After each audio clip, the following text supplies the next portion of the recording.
Up that Aegis. This is going to be hella hard though. Sentry wards are down. They can see Funnick in very, very close. Horse just says, screw it, I'll walk in. Use the troll to scout out inside the Rosh pit. One a little bit higher, Dendi. Oh, he's going to find Net. Now they jump out. Net, well, actually, Horse jumped out too early. Now he uses one charge, but he still goes down, and the track got off from Funnick as well. Jumped out a little bit too early there, but he has his basher delivered now.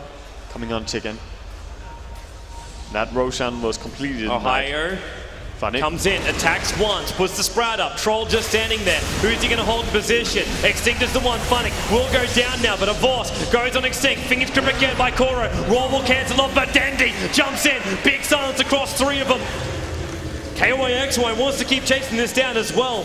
They've already lost two here, Na'Vi, for the price of picking up an SK. And Track gold or not really worth it, and Puppey just wants to be a twit. Yep, denies it off. Yeah. But they'll go back in again to try this. We are not really ready for fighting now though. With this medallion again. Actually, medallion on the Beastmaster, yeah. Wild Wing finds Boars. Somebody Stormbolt that. 17 to 13, and Orange, they do not want to risk anything. The Sata also, again, they're scouting without risk to hero.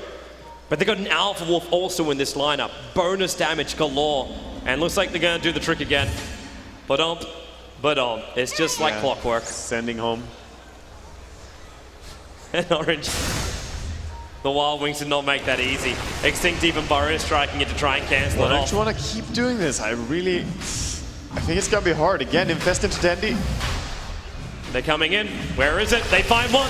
They found KOAXY. Orb into the pit. Wonderful destruction by Net. Will save his teammate's life for a little bit. KOAXY gets a roar off because of it, but now you'll go down. Burrow strike through. Mushy, solo and life. He's just been sitting there attacking with Funnick with a double kill. Now the rest of them. Dendi inside the pit. Roshan, he really hates Dendi. Hits him again. And a mega kill streak for the mid-solo puck of Na'Vi. And a bash up on SD. Triple kill for Funnick. And they will track down Mushy. The feed scripts are called down. Nowhere to go but down. SK sits back, but now Roshan, who's already half-life, can be claimed so simply by Na'Vi. Vlad's and Lifesteal to go to work. Yeah, this Roshan is not something that Orange can contest. 4 still on the sideline. And Aegis the Immortal gets given to the most suicidal player. It is so rewarded though. Jumping into Dendi and just following along.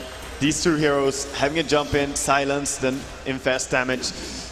You can already see him, man. Like Horse, he's such a team player with this too.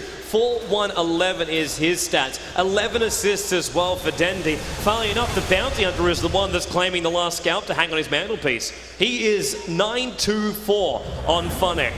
All the gold he's still giving to the rest of his team because of the track bonus. Right now, we'll see if there's going to be more. Tier 2 tower is going to come under siege. And Horse just runs in behind. Who's he want? There's a disruption, so he'll go for Net. But he's losing a lot of his damage. He's got to move faster than this. He's still static linked up. And Burrow strike into the epicenter, holding him as it's actually the full epi of Horse. He'll just armlet toggle this into the sandstorm. Meanwhile, back in the main fight, we've got Mushy being orbed up. Dendi jumping from side to side. Mushy and Koro bursting there to each other. It's a double kill for Dendi. KOAXY on the run here. Horse rejoins the engagement. Open wounds. Beastmaster will be brought down. Track just before death as well. Dem monies rolling down the hill for Na'Vi. And Orange are getting a bit of a taste of exactly what they gave to Na'Vi in game 1. Yeah, and Na'Vi, what a play. They just go in early with Dendi. He knows he can escape out. And then it's just easy for Horse to go in. Gotta do a trick again with Puck. Wants to heal as much as possible, but he kind of orbed into enemy base, so he doesn't want to go the full distance there. Bit of a dangerous thing. Track's already up on Net, so now Na'Vi have vision inside the base. They don't have a creep wave, and the town fortification just got used. I really wouldn't be surprised if they just backed themselves off, because, oh, maybe not, it's Dendi and Horse! And BKB finished up on the Bounty Hunter as well. Yeah. So he's also looking really dangerous in this fight. Why back up to take outer towers when you know you can get a snipe off and just take racks? They even take the border fight for their own cause. Orange's beasts are turning against them here. And they'll look to go in deeper. The track up on the SK. And this will be melee racks. They've got to fight. Beastmaster Roar's available. Epicenter is not. SD will come back up in a moment, but almost looks like Orange are happy to accept them losing this, or are they? KYXY, silenced by Dendi, Dream Coil as well. He does jump back out again. Havors, they've picked up the SK. Now the Roar, but the mech charge keeps Kuro alive and being sent back to base. Well, that's going to be Beastmaster going down. Kuro gets sniped off by Ohio, but he's the only one to go down while Havors is chasing down the SD on the towers. And GG! Na'Vi will force this to a third game. They will not drop to lower bracket yet, but who knows? Game 3, anything is possible here. The Malaysians showed in game number 1 they can win, but game number 2, Na'Vi showed they're no monks. It's 1-1. How many times have we seen Na'Vi go in on LAN and lose their first game in a best of 3 and then do exactly this? Well, it is not something that is unheard of. It's definitely not unheard of, but of course the crowd love him for it. This is still, looking back over the game, man, I still want to give props to Orange. Their strat was fairly stable. The problem they ended up having was these combinations that jump in. We were talking about so much during the drafting stage. That combination of a Vorce Lifestealer and Dendi, be it Quap, be it Puck, be it whoever, it's their aggression they're searching for. That's the beauty of it. Yeah, and Na'Vi played so well against Razor, so well played Na'Vi for second game. Yeah, and of course, as we always do when we have ourselves at the end of a game, we jump back to the panel to get their expert thoughts. Yes. Thank you, Toby. Yeah, welcome back to the panel. So you guys called it. You said, all three of you said Na'Vi will probably win this game. Bruno, you mentioned as well that the DK wasn't the choice of pick that you wanted for Dendi. Yes. He got a puck, Dendi puck, 1-1. It was really amazing. The Dendi pack on that game. Let me have the stats right here. He finished 10-3-15. This is his second pack game of the tournament. The previous one, which I have right here as well, was about, okay, I lost it. It was 10-3-11. Again, You're losing it, Statman. I'd rather have paper than computers, but I don't know. That's just my thing. Anyways, the bottom line is that Dendi's pack is amazing. He played it incredibly well. He managed to go the aggression together with Bounty Hunter and Lifestealer. They did a great job. Ben, Definitely. what do you think? Oh, sorry, I cut you off. I was just like chiming in with Phoenix Bounty Hunter and how he just roamed around the map throughout. Like at level 3, I think he just went for it and went everywhere and just kept Orange down and on their toes constantly, and all the track gold they got, and with Havors farming up the Lifestealer meanwhile and getting all the kills off they did with the Bounty Hunter. It's just extremely well coordinated played by Na'Vi this time around. Yep.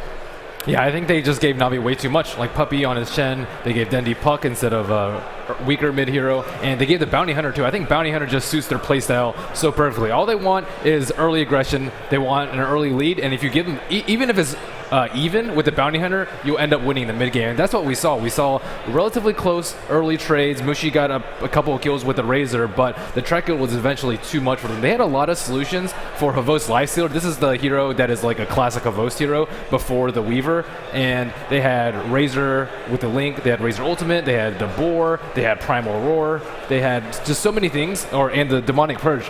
James pointed out that at level 7, the Shadow Demon didn't have his ultimate. Yeah, against the Nets Lifestealer. at level 7 didn't actually get Demonic Purge. Oh, really? And I was like, oh, is this a mistake? So yeah, Orange didn't come out so strong in the mid game, and you're right, it really was the influence of Funnick on that bounty, just being able to play so well with his teammates. We actually saw in the early stages in the farm kind of war, it was Havos on his Lifestealer versus Mushi on the Razor, and it was really even, and actually Mushi got his drums first, and he was actually slightly ahead just because he got 2 kills bottom, but then just the small skirmishes when Dendi was able to kind of go aggressive and have backup from his teammates, the track gold made all the difference going into the mid-game, and I believe we actually have a fight, one of the mid-game fights here, where you can actually see Na'Vi take advantage of just how they can fight and just how much track gold they're going to get, and this is already when they were looking pretty damn good over by the Roche pit. And that was a nice save on the Beastmaster. And I also noticed that Na'Vi really wanted to bring down the Beastmaster almost every time, because it stops the mech, because he was the mech carrier. It also stops the Roar. So you put a lot of pressure onto the team, because if you were to go on to the Razor, you potentially actually have a harder time killing him when there's just a Beastmaster available. So I really liked Na'Vi's kind of who they picked to go on first. They were definitely, and if you looked at this fight, Bounty Hunter got off track on all 5 targets. That's a ton of gold. The entire Na'Vi lineup was in the fights. They got off the Beastmaster. He was like on 100 HP by the time he got his raw off on the Lifestealer, and there was nothing that Orange could really follow up with. So that fight just turned the tide completely of the game, because up until that point it's been sort of even. But what you saw middle lane with KYXY on the Beastmaster, he could do nothing because of Funnick's Bounty Hunter constantly roaming in and annoying him, leaving a lot of space for Dendi on the puck, even though he had a fairly rough early game compared to what he normally has. But he did end up with a Blink Dagger anyways because of all the track goal and the good fights they had. So just all around good play by Na'Vi. Puppey was actually also slowed down in the jungle by the Furion, played by Ohio, I think. Yeah. And he did some good tree blocks of the camps and had some wards out. So Chen couldn't help as early as he wanted to. So the fact that Funnick rotated and just did everything to help out the lanes played an important role early on for Na'Vi in this. Yeah, one thing about Razor versus Lifestealer too, even if they were on farm early, Razor needs a BKB. Naix doesn't. So if you both have phase drums, Naix is going to contribute a lot more to the team fight. And Mushi didn't get his, I don't even know if he got BKB, but you have to have it on Razor, and that's one of the weaknesses of the hero. And he's pretty good. We've seen him a lot through this tournament, probably more so than any other, usually versus Outworld Devour or Lifestealer. But like it or not, that hero just dies like a fly, especially to heavy magic damage from Puck. He doesn't even get affected by the passive too. Yeah, I actually felt that Na'Vi's kind of just draft overall did take into account the Razor in a big way that they were playing against, just because, sure, you're like, okay, we've got a Lifestealer, that's not great versus the Razor, just because Static Link will go through, but the Bounty Hunter gives speed for your team to be able to remove themselves from Static Link, and also makes it harder for him to chase, and also the Bane. Yeah. When there's no BKB, holding him in place was just really, really nice. And Kurokai played a great Bane, and then Puck is available to destroy an SD, which a Puck does, and also the Sand King. So even if they didn't want to unleash onto Mushi, the supports had a real tough time versus Dendi and the team. And here's another team fight. And this was actually when they were going to chase Funnick on the bottom lane, and Funnick gets away, Static links up. This hits, they drop another sentry, but it's already too late. And this could have been a really big thing for them, because they needed Mushi to kind of get a little bit ahead in terms of farm compared to Havos on a Lifestealer. Not getting that kill.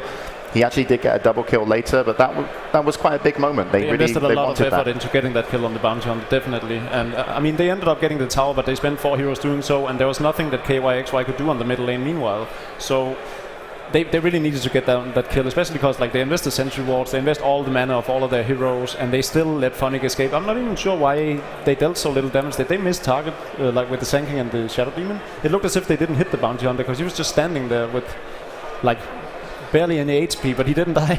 Yeah. I was a bit surprised he got away. So what about the Fab 5 that you were talking about earlier, Bruno? How does this match up to what you expected? Well, of course the Weaver wasn't there, but now we're going to talk about the heroes of this match in particular. I think I actually was talking about this before the match started. These are 5 heroes that were not all in one side. These are from both sides, because I know Melk is looking very weird. I'm looking at the Darkseer. No, we didn't have a Darkseer. And it's a Razor. It's supposed to be a Razor. Never mind. What? There's a Razor next to Darks. Yeah, it's a pointy-headed Razor. Right. Yeah, but I mean, anything with pointy heads or horns does very well. Never mind. Things are moving around.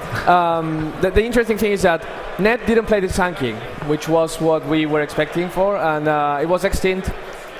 Didn't do as much as we intended. There was a team fight where the one that we showed at the beginning where Mushi bought back, Sand King was just completely removed from the team fight. You need Sand King to be in the middle of things. It doesn't matter if he dies. You just, even if you can't pull off the entire epicenter, just getting a Burrow Strike is a lot. I think we saw one epicenter, and it was when he was being held in place by Kurogi on the Bane Elemental. So all that really took damage from the epicenter was the 2 Wilkins from the Chen. I mean, that was there. The Razor kind of paid off at the beginning, but great movement from Dendi and great movement from Havos in not getting caught in the Static Link all the time.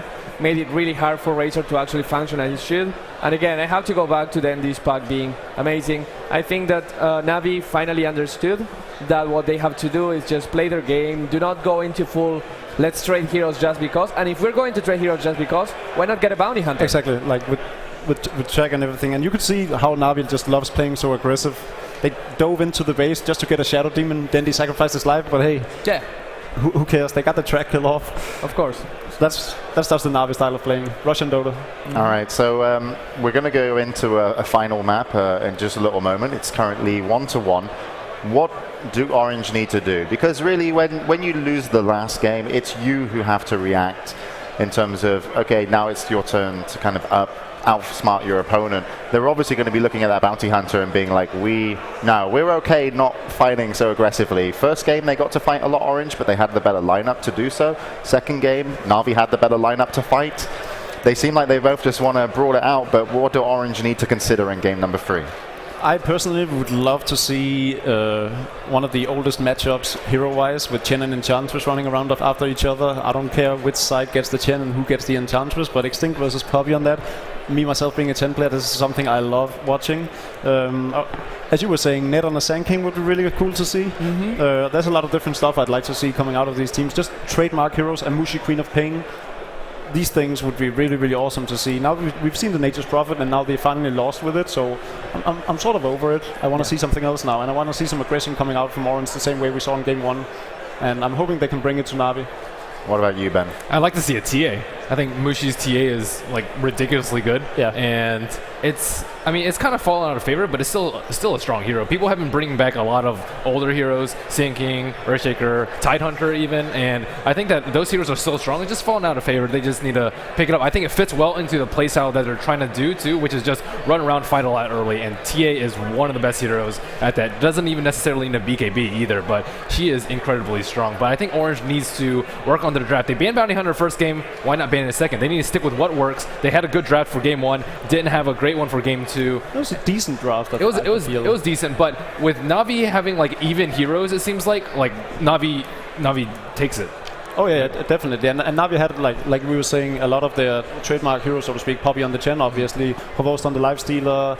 Phonic on a Bounty Hunter. Dendy on a Puck. Right. So Come on, you missed out Kurokai. You got to name him now. You named the other 4. He's got to play Rubik. He's got the Rubik. I don't want to give him Bane in the middle. But that Bane, if he plays it once more, does well, then it's going to be a trademark, right? It's going to become a thing, okay? If they win, I'll You'll consider it? Yes. Otherwise, you just left him out because he's not from Ukraine. I just didn't want to exaggerate the trademark heroes, be like, hey, all 5 of them got a hero of their own, so I'll leave it to 4 heroes. All right, and apparently they're not ready yet, guys. So, but I am interested to hear what you have to say, Bruno, in terms of on either of the teams, because we talked a little bit about, of course, what Orange might do in terms of banning the bounty. And Na'Vi, despite winning one game and losing one game, they're certainly not in the clear here. They can still go down to the lower bracket. I know they're a big kind of favourites to the fans and also the people who like to play on Dota Lounge with their rares. But what do Na'Vi have to be worried about when it comes to Orange? Well, Na'Vi apparently has one Achilles heel. There was one hero, the only one hero in which with which they were 0-2 in the preliminary stage, and that's Lifestealer.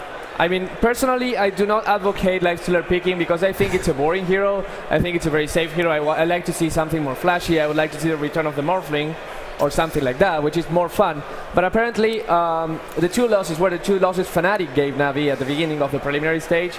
And then after that, Na'Vi said, we do not want to play against Lifestealer anymore. If for some reason Na'Vi doesn't ban them in the first banning stage, and Mushi can get his team with the Lifestealers in his hand, I think Na'Vi will have to hesitate a little bit. But do you think that's because of Lifestealer, or just because Na'Vi has to warm up and ease into the tournament? Because Fnatic played them in their very first game, and an error on Lifestealer, of course, is... I mean, it's both, but the thing about Lifestealer compared to, let's say, more standard carries like Anti-Mage is that if you have a bad start, he gets so into the game. He participates a lot since the beginning of the game. He doesn't have to wait maybe 15... We're not anymore in the times where Anti-Mage had to wait 40 minutes to come into a team fight. Now he can come 20, 25 minutes into the game. But when he does that, Lifestealer comes 10 minutes into the game. Oh yeah, definitely. So if you have a bad start, and we saw Orange give them a bad time in the first game, if you have something like that with the Lifestealer in your hands, you get a quick armlet, you get a quick whatever you want, Desolator if you want to go super aggressive, and it will hurt them a lot. Yeah, there's also another hero that we haven't seen played yet. I actually skipped away on the band and draft. I was signing interviews. It was ridiculous. Got my own queue. It's that one over there. Secret Shot one, honest. But the Gyrocopter is someone that also can participate pretty early on, similar to a Lifestealer, and would have obviously benefited, in my opinion, more than a Razor would have. But probably banned out. But do you think, like, if you take away the Lifestealer, surely Na'Vi are going to lean towards their Gyro? Because their Gyro is fantastic. I don't think so. I think with the current ban phase, I think it's more. There's bigger chances of Weaver seeing play again. I think Na'Vi wants to stick with heroes they can play very aggressive with, and still not be as squishy. I know Weaver is a squishy hero, but it has like 2 escape abilities, whereas Gyrocopter needs the VKB to actually survive through team fights. Something neither Lifestealer or Weaver has to worry too much about. So I don't think Gyrocopter is the way Na'Vi's going to go throughout the rest of the tournament. I don't think we'll see much of that. All right, well, we'll see if that's going to be the case, because we're about ready to throw it into game number 3 between Na'Vi and Orange. So once again, we're going to throw it back to the hall. Hope you guys are enjoying the tournament thus far. We've got great games coming up for you next. Next up will be Tongfu and also Fnatic. But for now, it's Na'Vi versus Orange, game number 3. One of them will be going down to the lower bracket. Na'Vi versus Orange. And welcome back, everybody, here to game number 3. Na'Vi going up against Orange. This is where we find out what team will be the first team to get into the winners bracket semi. I am Toby1. And I'm Wagamama, and wow, this matchup. Na'Vi, after that first game, they did look a little bit shook after that game, but then they come back, as we've seen them so many times do, and just crush in game number 2. Yeah, it was wonderful. I know I was telling you in the break, like, before this game started, I was hoping this wouldn't be a 2-0. Then Orange won the game, and I'm like, oh, I still hope this won't be a 2-0, because I want to watch these two teams play more and more Dota. They play absolutely superb. The plays from just these first 2 games make you, like, the more and more you guys at home play Dota 2, the more you'll understand just how these small little finesses the players have. It just excites us spectators, because it's just so high level. It is, and we see the heroes picked up in this game so far. We see Weaver, Lifestealer, and Chen. Pretty similar picks. Does it seem like deja vu? The same picks from it's Na'Vi. exactly the same bands, exactly the same pickups from the team. I know the guys on the up on the panel were like, yeah, Lifestealer, maybe Orange could take it from them, but they actually had the option, and they said no. They said Weaver is more important, and they're going to take the bounty on it. So we do mix it up a little bit. Fnatic, who played the bounty on the last game, now belongs to Orange.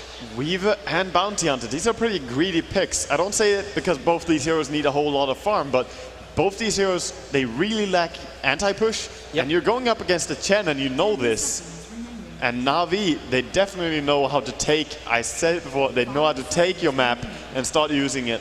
So this almost feels like they want to force Na'Vi into a pushing kind of strat. And I think maybe Mushi has realized it when he bans out the Prophet. He realizes that, okay, these 2 heroes are great, but we still need to control our lanes enough. And Prophet's going to be one of those guys that would just control too much. Yeah, there are a lot of different things that we can see Na'Vi pick up and go for, but what I want to know is what they're going to ban out. Because we still need a mid hero for Mushi, and we still need 2 supporters over on Orange. So is he going to target out the supporters, ban them out a little bit, or is he going to just go and secure up the mid lane? And OD, a pretty solid ban. Yeah, this could even be where OD and Razor both get banned out by, well, Orange could get involved in the party. But we already saw Razor in the last game.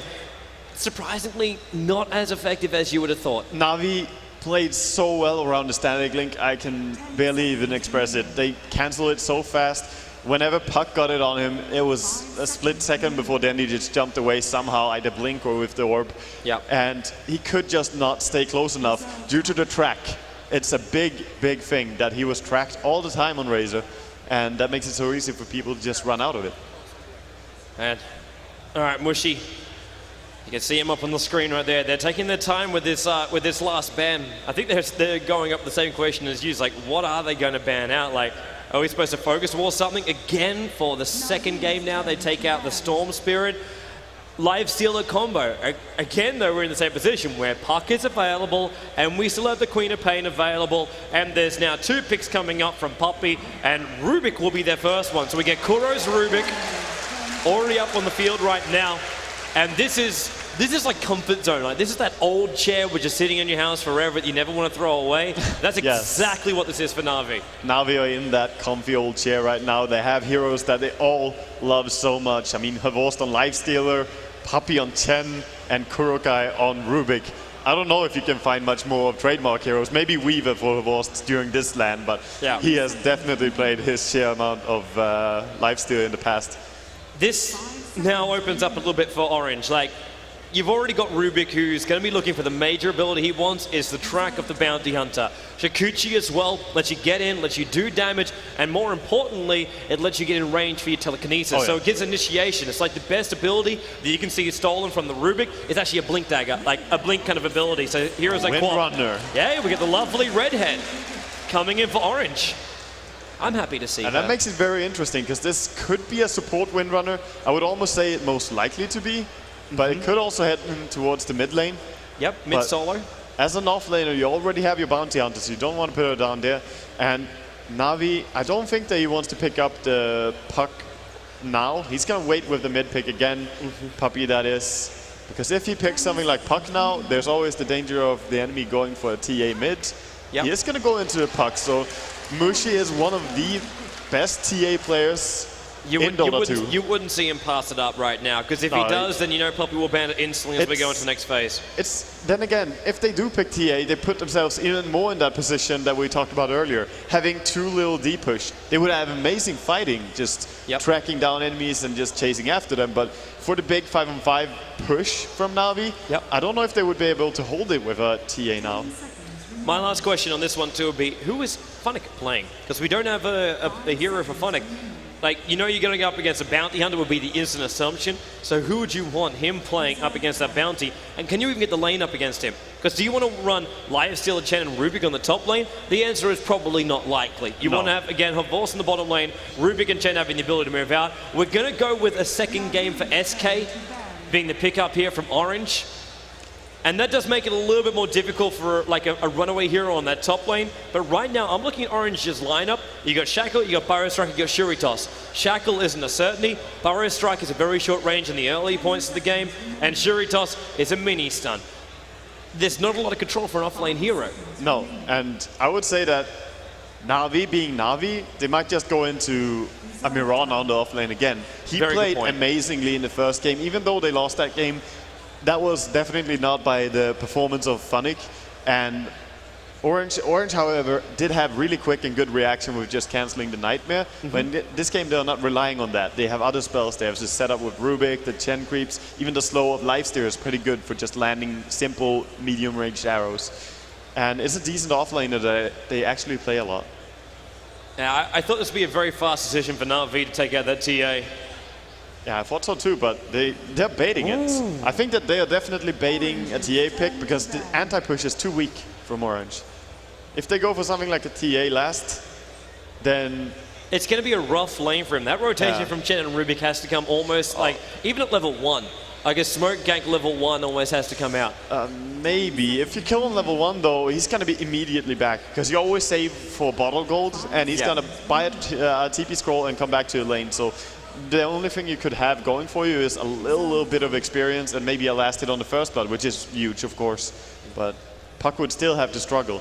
It's almost better to wait with the gank till level 3 or so, where you can really have some death time on them as well. Or maybe even snipe out that bottle. Yeah.